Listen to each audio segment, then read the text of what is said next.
Welcome to Crawler Hub. Let's walk through scheduling crawlers in Crawler Manager.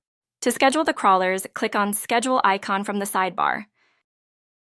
This is the scheduling page. View all your active schedules, previous run date, next run date, and frequency. Filter the list based on frequency.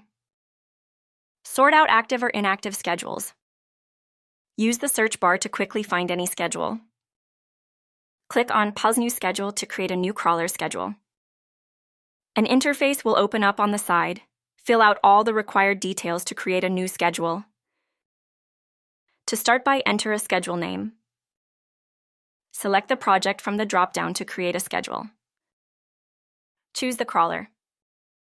Select a schedule type based on your needs. You can choose between interval, hourly, daily, weekly, or monthly.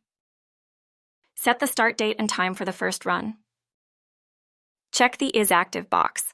Note, only active schedules will trigger automatic runs.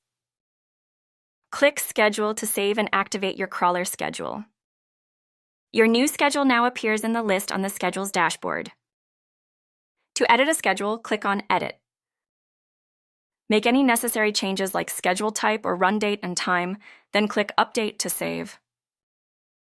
You can also deactivate the schedules if needed. To do so, click on Edit. Uncheck the Is Active box. And click Update to deactivate the schedule. The schedule is now inactive and won't trigger automatic runs. You can activate it anytime by checking the Is Active. If you want to delete the schedule, click on Delete. Confirm the deletion by clicking on Yes. Please remember, this action is permanent. You'll need to create a new schedule from beginning if needed again. Thank you. Visit our website www.crawlerhub.com for more.